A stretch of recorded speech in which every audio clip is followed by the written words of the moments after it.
There was a small village at the edge of a great forest, and in that village lived a boy named Thomas who had just turned 12 years old last summer.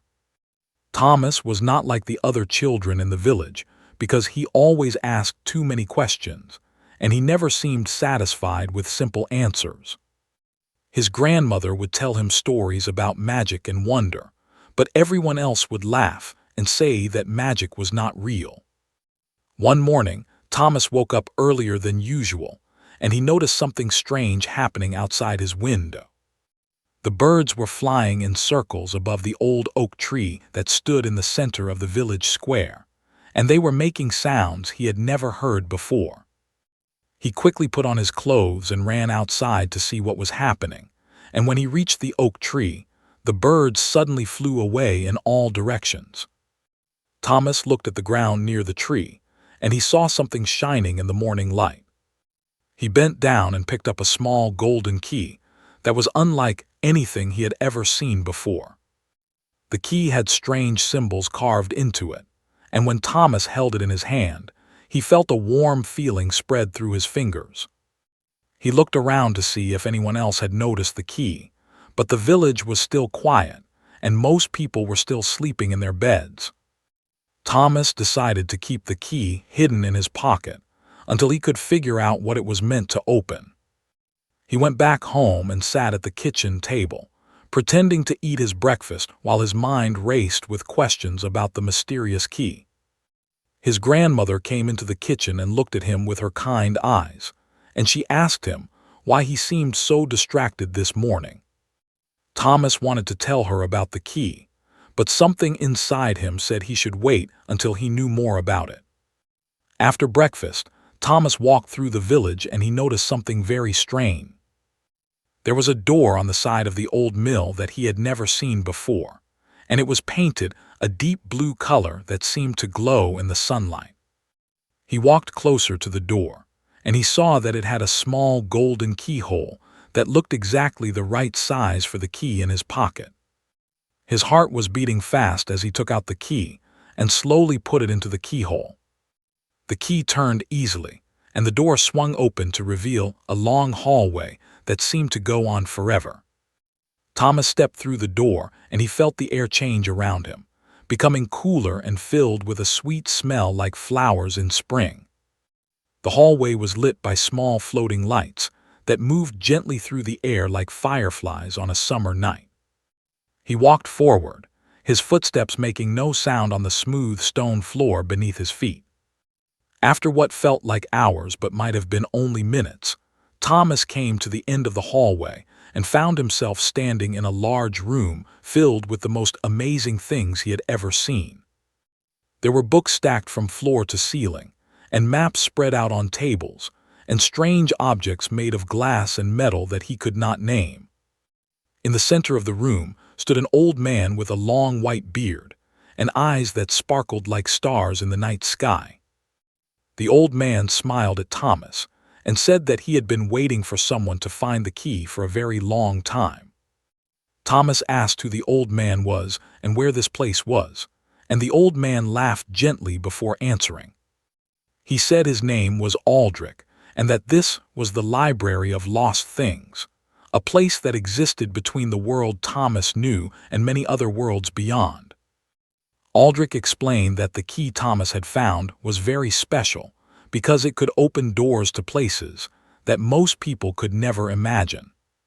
He told Thomas that long ago there were many people who could travel between worlds, but over time most of them had forgotten how to do it.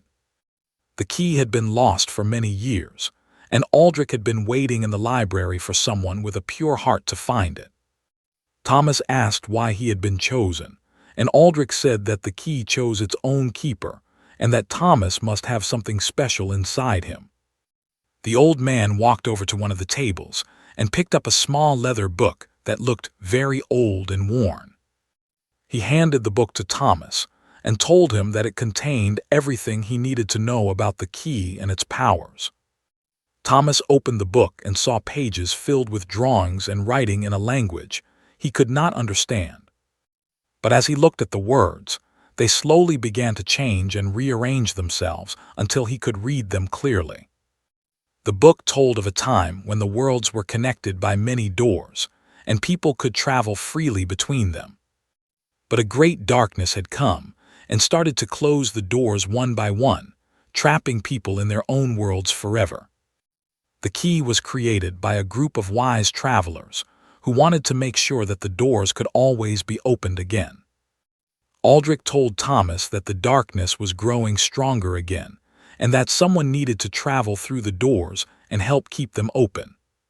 He asked Thomas if he was brave enough to take on this task, and Thomas felt scared but also excited at the same time. He thought about his life in the village, where nothing interesting ever happened and where people laughed at the idea of magic. Here was a chance to prove that there was more to the world than what people could see with their ordinary eyes. Thomas looked at the key in his hand and then at the old man standing before him, and he made his decision. He said yes, he would help keep the doors open and fight against the darkness that threatened to close them. Aldrich smiled and said that Thomas had made a wise choice, but he warned him that the journey would not be easy. There would be dangers and challenges that Thomas could not even imagine, and he would have to be brave and clever to overcome them. But Aldrich also said that Thomas would not be alone because there were others in different worlds who were also fighting against the darkness. Thomas asked when he should begin his journey, and Aldrich pointed to a large door on the far side of the room. Behind that door was the first world Thomas would visit, a place called the Land of Eternal Twilight, where the sun never fully rose and never fully set. Aldrich gave Thomas a small bag that contained supplies for his journey, including food and water, and a compass that would always point toward the nearest door. Thomas thanked the old man and walked toward the door, his heart full of both fear and hope for what lay ahead.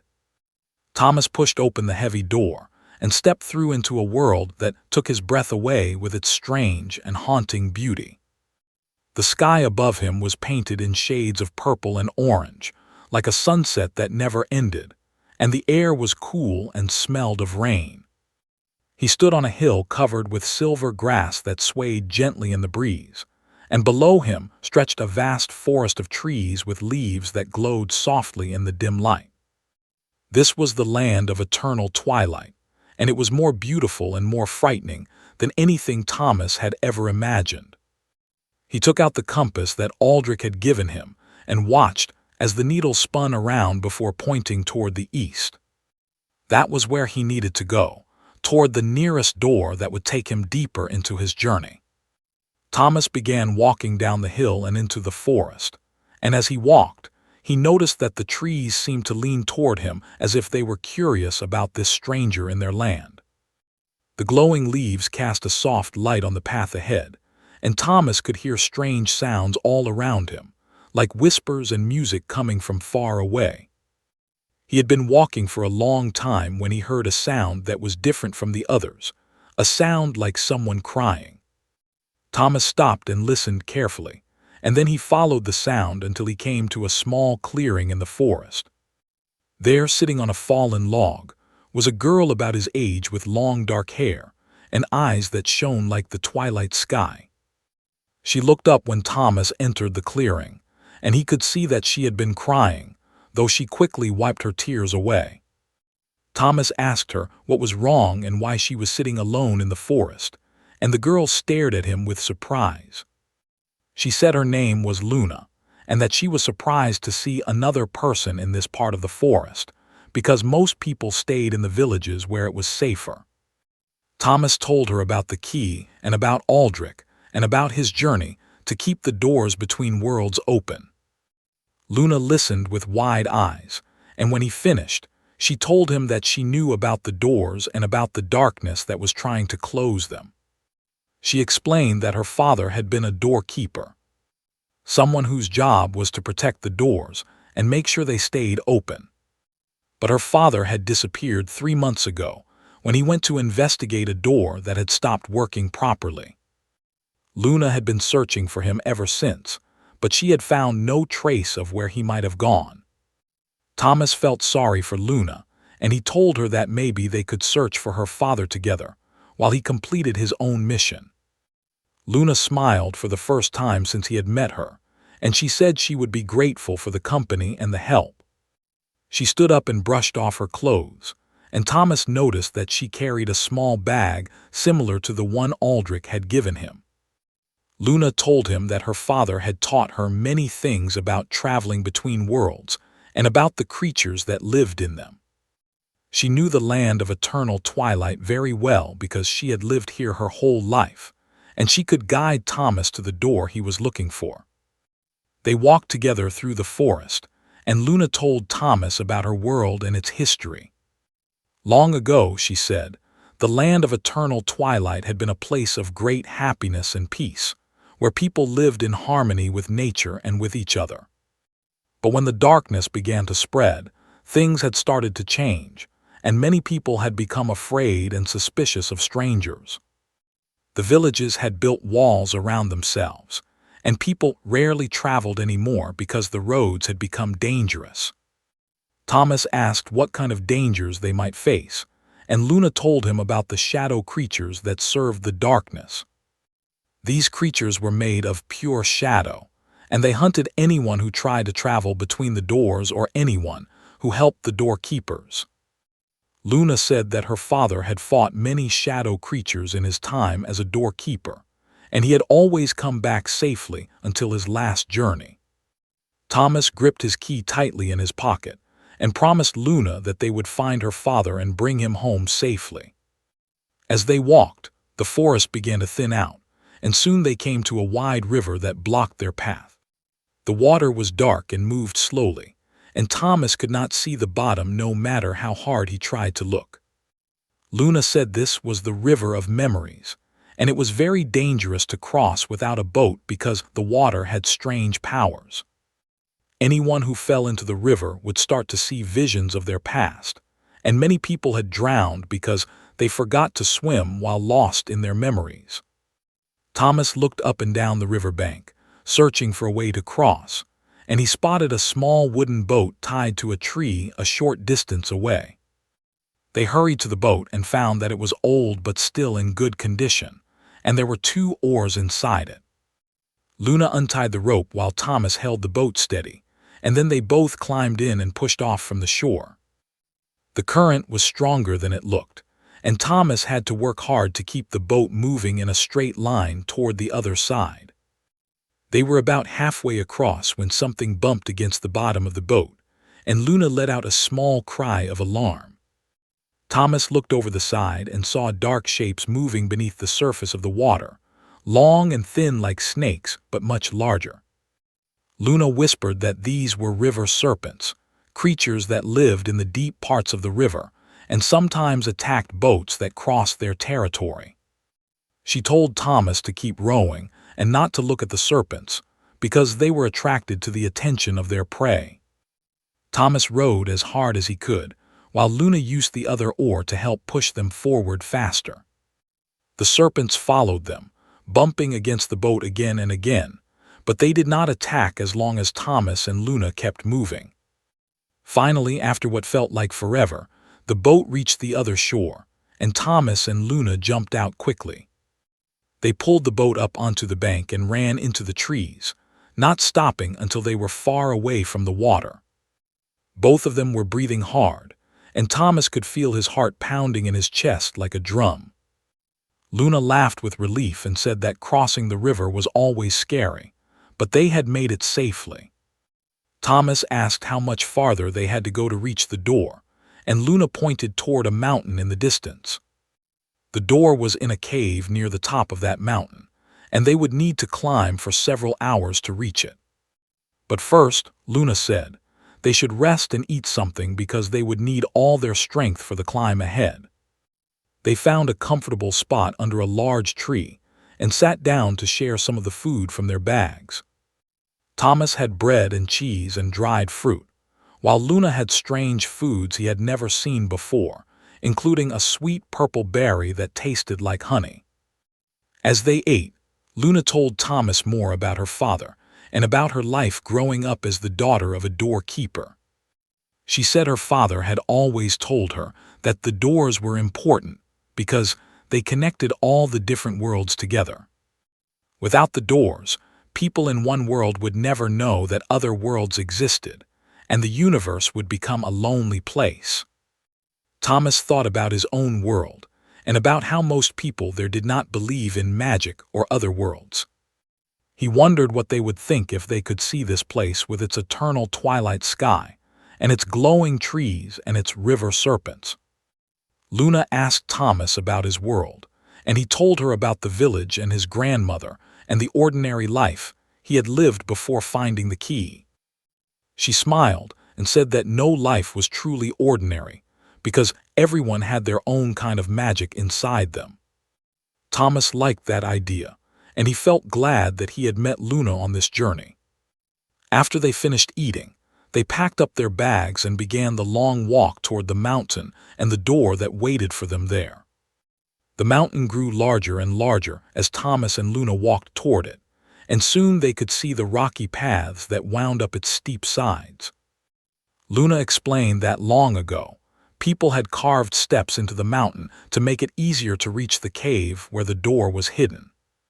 But over the years, many of the steps had crumbled away, and the path had become dangerous and difficult to follow. Thomas looked up at the mountain and felt a small flutter of fear in his stomach, but he pushed it down and kept walking. When they reached the base of the mountain, the sky seemed even darker than before, and the air felt heavier somehow. Luna pointed to a narrow path that started between two large boulders and disappeared around the side of the mountain. She said they would need to be very careful because the rocks were loose in many places, and one wrong step could send them tumbling down. Thomas nodded and followed Luna as she began to climb, placing his feet exactly where she placed hers. The path was steep and winding, and Thomas had to use his hands to pull himself up in many places. Sometimes the path became so narrow that they had to press their backs against the rock and shuffle sideways to keep from falling. After climbing for what seemed like hours, they stopped on a wide ledge to catch their breath and look at how far they had come. Below them, the forest stretched out like a silver and green carpet, and the river looked like a thin, dark ribbon cutting through the trees. Thomas could see the glow of distant villages scattered across the landscape, and he wondered what kind of people lived in them. Luna said that most of the people in this world were kind and good, but fear had made them hide away from each other and from strangers. She hoped that one day, when the darkness was defeated, people would start traveling again and the world would become happy like it used to be. Thomas said he hoped so too, and then they continued their climb up the mountain toward the cave. As they climbed higher, Thomas noticed that the rocks around them were changing color, becoming darker and covered with strange markings. Luna frowned and said she did not remember these markings from her previous visits to this mountain, and they made her feel uneasy. The markings looked like scratches made by sharp claws, and some of them were fresh, as if something had been climbing this path recently. Thomas felt a chill run down his spine, and he reached into his pocket to touch the key for comfort. They moved more slowly now, watching and listening for any sign of danger, and the silence around them seemed to press in like a heavy blanket. Suddenly, Luna stopped and held up her hand to signal Thomas to be still. She pointed ahead to where the path turned around a corner, and Thomas could see a faint shadow moving on the rocks. Luna whispered that it might be a shadow creature, one of the servants of the darkness that she had told him about earlier. They crouched behind a boulder and watched as the shadow moved closer. And Thomas held his breath as it came around the corner. But it was not a shadow creature at all. It was a small animal that looked like a fox but with fur that shimmered in different colors. The animal saw them and froze for a moment, its bright eyes studying them carefully before it turned and ran up the path. Luna let out a sigh of relief and laughed quietly at how scared they had been of such a small creature. Thomas laughed too, but he reminded himself that real dangers were still out there, and they needed to stay alert. They continued climbing, and soon they reached a part of the path where a large section had fallen away, leaving a gap too wide to step across. Luna looked at the gap and then at the rocks above them, searching for another way to continue. She spotted a narrow ledge that ran along the cliff face above the gap, and she pointed it out to Thomas. The ledge was barely wide enough for their feet, and there was nothing to hold onto except the rough surface of the rock. Luna went first, pressing herself against the mountain and moving slowly along the ledge with careful steps. Thomas watched her until she reached the other side, and then he took a deep breath and started across the ledge himself. He tried not to look down at the gap below him, where he could see only darkness and sharp rocks waiting for him if he fell. His fingers scraped against the rough stone as he searched for places to grip, and his heart was beating so fast he could hear it in his ears. One step at a time, he told himself, just keep moving and do not think about anything else. After what felt like the longest moments of his life, Thomas reached the other side of the ledge and grabbed Luna's outstretched hand. She pulled him to safety, and they both sat down on the path, shaking with relief and exhaustion. Luna said they were almost at the cave now, just a few more minutes of climbing, and Thomas found the strength to stand up again. They made their way up the final stretch of the path, which became wider and easier as they approached the top. Finally, they saw the entrance to the cave, a dark opening in the side of the mountain that looked like a mouth waiting to swallow them. Luna pulled a small crystal from her bag, and when she rubbed it between her hands, it began to glow with a soft white light.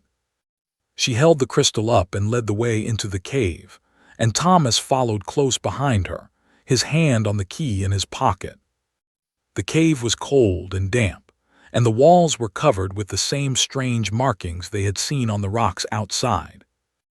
Water dripped from somewhere above them, making small echoing sounds that bounced off the stone walls. They walked deeper into the cave, and the passage twisted and turned until Thomas lost all sense of direction.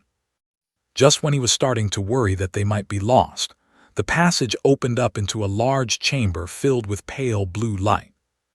In the center of the chamber stood a door, but it was unlike any door Thomas had ever seen before.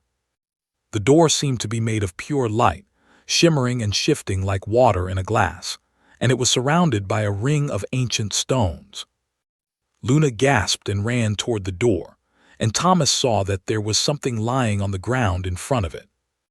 It was a man, lying very still with his eyes closed, and Luna fell to her knees beside him, crying out a single word, "Father."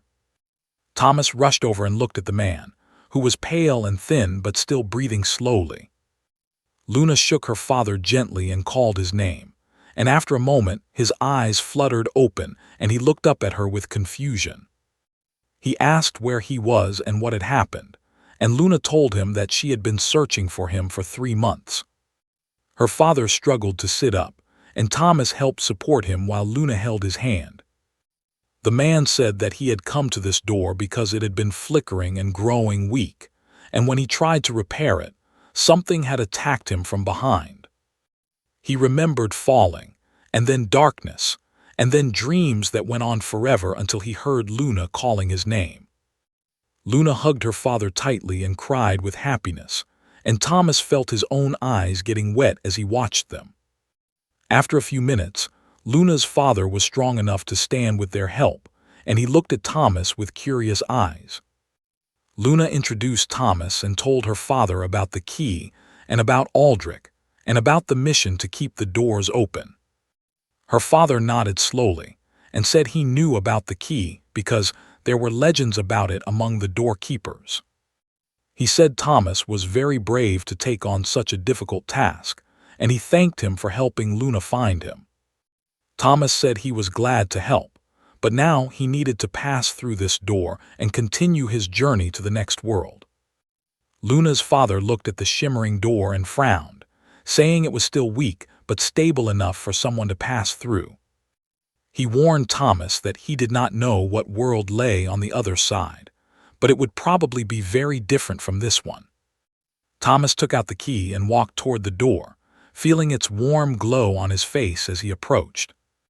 He turned to look at Luna and her father, and Luna smiled and wished him good luck and safe travels.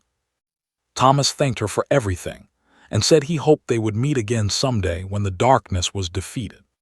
Then he put the key into the lock of light, and the door opened wide to reveal a blinding brightness beyond. Thomas stepped through the door and was surrounded by light so bright that he had to close his eyes and wait for them to adjust. When he finally opened them again, he found himself standing in a world that was completely different from the land of eternal twilight. This place was bright and warm, with a golden sun hanging in a clear blue sky, and everywhere he looked he saw water. He was standing on a small island made of white sand, and all around him stretched an endless ocean that sparkled like diamonds. There were other islands scattered across the water, some close by and some far away on the horizon, and Thomas could see bridges of rope and wood connecting many of them. This was the Sea of 1,000 Islands, and it was one of the most beautiful places Thomas had ever seen. He took out his compass and watched as the needle pointed toward the east, where he could see a larger island with tall trees and buildings. That must be where he needed to go, but first he had to figure out how to get there across all this water.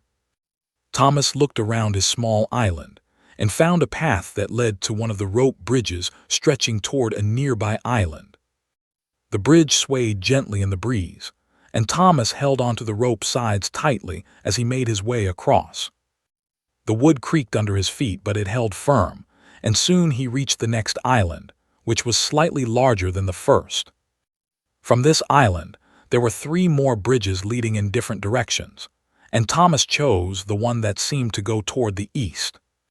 He walked across island after island, following the compass and choosing bridges that led him closer to his destination. Sometimes the bridges were long and scary, swinging high above the deep blue water, and other times they were short and stable.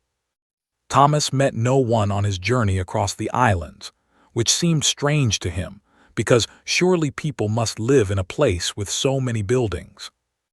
After crossing what felt like 100 bridges, Thomas finally reached the large island he had been heading toward. The island was covered with fruit trees and colorful flowers, and there were small houses built on tall wooden poles to keep them safe from high water.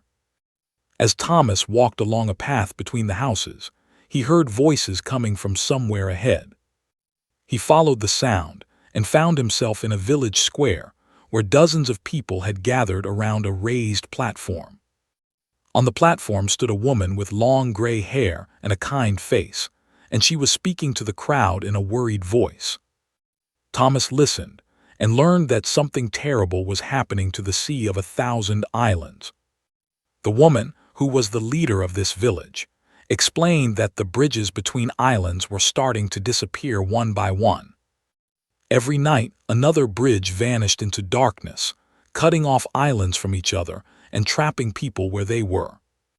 Some families had been separated from their loved ones, and many people could no longer reach the fishing grounds or the fresh water springs they needed to survive. The villagers were scared and did not know what was causing this or how to stop it. Thomas felt his heart grow heavy as he listened, because he knew that this must be the work of the darkness that Aldrich had warned him about. He stepped forward through the crowd and called out to the village leader, asking if he could speak with her. The crowd parted around him, and people stared at the strange boy in clothes they had never seen before. The leader looked at Thomas with curious eyes and invited him to come up onto the platform and say what he wanted to say. Thomas climbed the steps and stood before the crowd, feeling nervous but also determined to help. He told them about the key and about his mission to travel between worlds and fight against the darkness that was closing the doors. He said he believed the same darkness was destroying their bridges, and that if they worked together, maybe they could stop it. The villagers whispered to each other, some looking hopeful and others looking doubtful about this young stranger. The leader, whose name was Marina, studied Thomas carefully for a long moment before she spoke. She said that legends in their world spoke of travelers who came through magical doors, and that these travelers had always brought either great help or great trouble. She asked Thomas which kind of traveler he was, and Thomas said he wanted to be the kind that helped. Marina smiled and said she believed him, and she offered to help him in any way she could. She told Thomas that the bridges had started disappearing a month ago, always at night when no one could see what was happening. The people who lived near the vanished bridges said they had heard strange sounds before the bridges disappeared, like whispers and scratching. Thomas asked if anyone had tried to watch and see what was destroying the bridges, but Marina shook her head sadly. Everyone who had tried to stay awake and watch had fallen into a deep sleep just before the bridge vanished, unable to remember anything when they woke up. Thomas thought about this and wondered if the key might help him stay awake when others could not. He asked Marina to show him which bridge was most likely to disappear next, and she pointed toward the western side of the island. There was a bridge there that connected to a small island where many children lived with their families, and people feared it would be the next one to vanish. Thomas said he would go to that bridge tonight and try to see what was destroying them, and Marina thanked him with tears in her eyes. As the sun began to set over the ocean, Thomas made his way to the bridge that Marina had pointed out. He found a comfortable spot behind some bushes near the bridge and settled down to wait and watch. The sky turned pink and orange as the sun dipped below the horizon, and then it became dark blue and filled with more stars than Thomas had ever seen before. The bridge stretched out before him, its ropes and wooden boards looking silver in the starlight. Thomas held the key tightly in his hand and focused all his attention on staying awake and alert. Hours passed, and Thomas felt his eyes growing heavy and his mind starting to drift toward sleep. He pinched himself and shifted his position and thought about all the people who were counting on him to solve this mystery. Just when he was about to give up hope, he heard a sound that made his blood run cold. Whispers. The whispers came from everywhere and nowhere, filling the air with words he could not understand. Thomas felt a wave of sleepiness wash over him, and he knew that this was the magic that had put everyone else to sleep. He gripped the key harder, and suddenly it began to glow with a golden light that pushed the sleepiness away. The whispers grew louder, and Thomas saw shapes emerging from the darkness, shadow creatures like the ones Luna had told him about. There were dozens of them, made of pure darkness, with glowing red eyes and long claws that scratched against the sand as they moved. They glided toward the bridge, and Thomas watched as they began to tear at the ropes and wood with their sharp claws. The bridge shook and groaned as the shadow creatures worked to destroy it, and Thomas knew he had to do something. He jumped up from his hiding place and held the key high above his head, letting its golden light shine as bright as it could. The shadow creatures turned toward him and screamed, a sound like tearing metal that hurt his ears. They left the bridge and rushed toward Thomas, their red eyes burning with hatred and hunger. Thomas stood his ground as the creatures surrounded him, and the key glowed even brighter in response to the darkness. The light touched the first shadow creature, and it burst apart like smoke blown by a strong wind. The other creatures hesitated, fear showing in their glowing eyes, but then they attacked all at once. Thomas swung the key through the air, and wherever its light touched, shadow creatures dissolved into nothing. He fought and fought, spinning and ducking and striking, until finally the last shadow creature vanished and the night was quiet again. Thomas fell to his knees, exhausted but triumphant, as the villagers came running with torches to see what had happened. Marina reached him first and helped him to his feet, and the people cheered when they saw that the bridge was still standing. Thomas had won his first real battle against the darkness, but he knew this was only the beginning of his fight. The next morning, Thomas woke up in a soft bed in Marina's house, with sunlight streaming through the window and the sound of waves outside. He sat up slowly, feeling sore all over from his battle with the shadow creatures the night before. Marina came into the room with a tray of food and fresh water, and she smiled when she saw that Thomas was awake. She told him that the whole village was celebrating because the bridge had been saved and the shadow creatures had been driven away.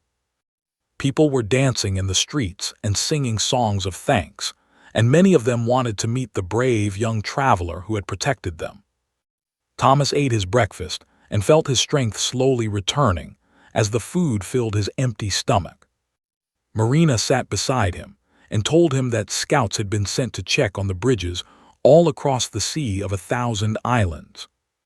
So far, every bridge that still existed was standing strong, and no one had seen any shadow creatures since the battle last night. She believed that when Thomas defeated the creatures attacking her bridge, he had scared away all the others as well. Thomas felt proud of what he had done, but he also knew that the shadow creatures would return someday unless the darkness itself was stopped. He asked Marina about the door in this world, the one that would take him to the next part of his journey. Marina nodded and said she knew where the door was, on an island at the very edge of the sea where few people ever traveled. She offered to take Thomas there herself in her fastest boat, and Thomas gratefully accepted her offer. After breakfast, Thomas walked through the village and was greeted by happy faces everywhere he went.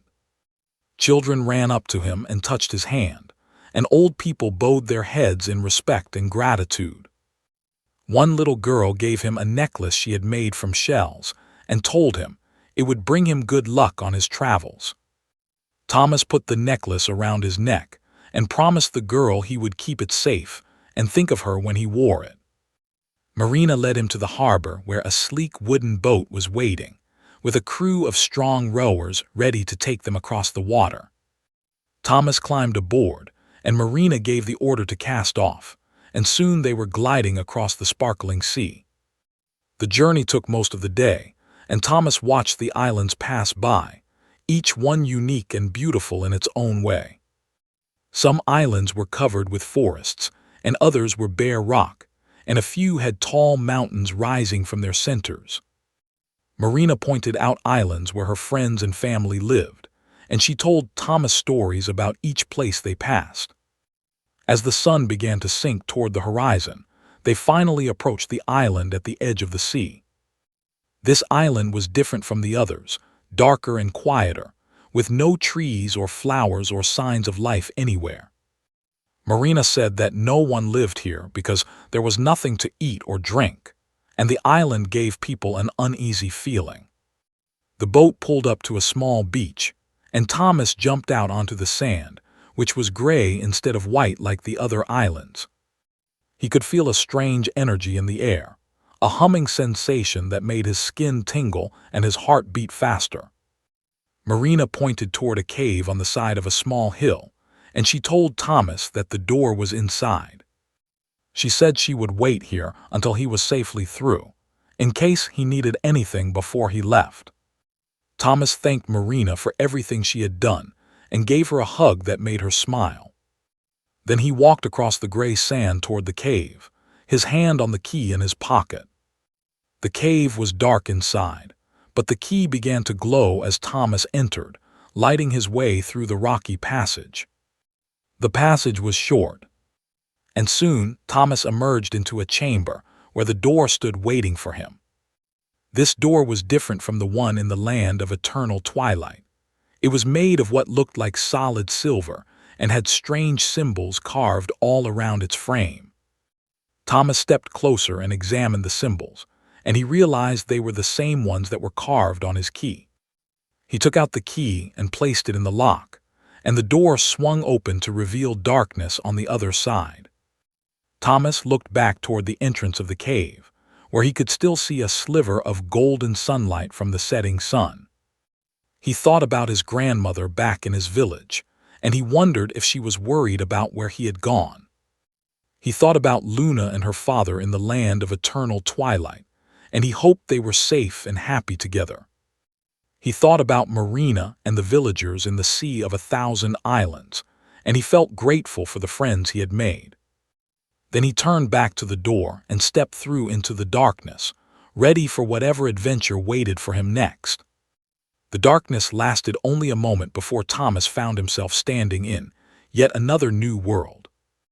This place was cold, very cold, and snow was falling gently from a gray sky above. He stood at the edge of a vast frozen plain that stretched as far as he could see in every direction. In the distance, he could see mountains with peaks that disappeared into the clouds, and closer by, he spotted what looked like a village made of ice. Thomas pulled his coat tighter around himself and checked his compass, which pointed straight toward the ice village. As he walked across the frozen ground, he thought about how far he had come since finding the key under the old oak tree. He had traveled through worlds he never knew existed, met people he never would have met, and fought enemies he never imagined he would face. He was no longer the same boy who had lived a quiet life in a small village where nothing interesting ever happened. He was Thomas the Key Keeper, the Door Guardian, the Fighter of Shadows, and he had a mission that was bigger than himself. The ice village grew closer, and Thomas could see people moving between the buildings, wrapped in furs and going about their daily lives. He wondered what challenges this new world would bring, and what friends he might make here. He wondered if he would find more shadow creatures to fight or other dangers he had not yet imagined. But whatever happened, Thomas knew he would face it with courage and determination, because that was who he had become. The key felt warm against his leg through the fabric of his pocket, a constant reminder of the trust that had been placed in him. Aldrich had believed in him, and Luna had believed in him, and Marina had believed in him, and Thomas would not let any of them down. As he approached the village gates, a guard stepped forward to meet him, looking at him with surprise and curiosity. The guard asked who Thomas was and where he had come from, because strangers did not often appear in the frozen realm. Thomas smiled and began to tell his story once again, knowing that every world he visited would bring new allies in the fight against darkness. The guard listened with growing interest, and eventually he smiled too and opened the gates to welcome Thomas inside.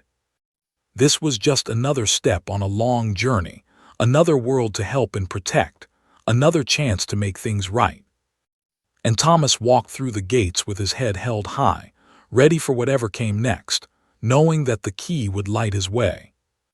The story was far from over, but for now, in this moment, Thomas felt exactly where he was supposed to be. He was a traveler between worlds, a keeper of doors, and a small boy with a big destiny still waiting to unfold. The snow continued to fall around him as he entered the ice village, each flake a tiny reminder that even in the coldest places, there could be warmth and hope. And somewhere, in all the worlds connected by all the doors, the darkness trembled just a little bit, because it knew that Thomas was coming for it. The fight would continue, the journey would go on, and the boy with the golden key would never stop trying to bring light to every corner of every world. This was his purpose, his calling, his adventure, and it was only just beginning. Thomas looked up at the gray sky and smiled, feeling the cold air fill his lungs and the excitement fill his heart. Whatever tomorrow brought, he would be ready for it, and that was enough for now. The guard led him deeper into the village, and Thomas followed, taking his first steps into yet another chapter of his incredible life.